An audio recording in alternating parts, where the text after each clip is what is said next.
વિદેશ સ્થિત દાતાશ્રીએ વિવિધ સંસ્થાઓના સ્ટાફને રોકડ મીઠાઈ ફરસાણ અર્પણ કર્યા।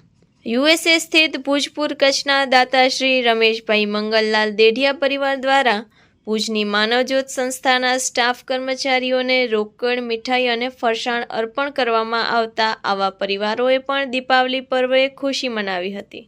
માનવજ્યોત સંસ્થા ભુજ તથા શ્રી રામદેવ સેવાશ્રમ પાલારા કચ્છના સ્ટાફે સર્વેને આ દાતાશ્રી દ્વારા ₹1000 રોકડા કવર, અડધો કિલો મિક્સ મીઠાઈ તથા અડધો કિલો ફરસાણ અર્પણ કરાયું હતું। આ જ દાતાશ્રી દ્વારા કચ્છની વિવિધ સંસ્થાઓના કર્મચારીઓને રોકડ કવર, મીઠાઈ, ફરસાણ અર્પણ કરાયા હતા। વ્યવસ્થા વિનોદભાઈ પીઠડિયા, કિરણભાઈ ગોસ્વામી, ધવલ ગંગરેએ સંભાળી હતી, જ્યારે માનવજ્યોતના પ્રબોધ મુનવર, આનંદ રાય સોનીએ દાતા પરિવારનો આભાર માન્યો હતો। Report by Karan Vaghela, Bhuj.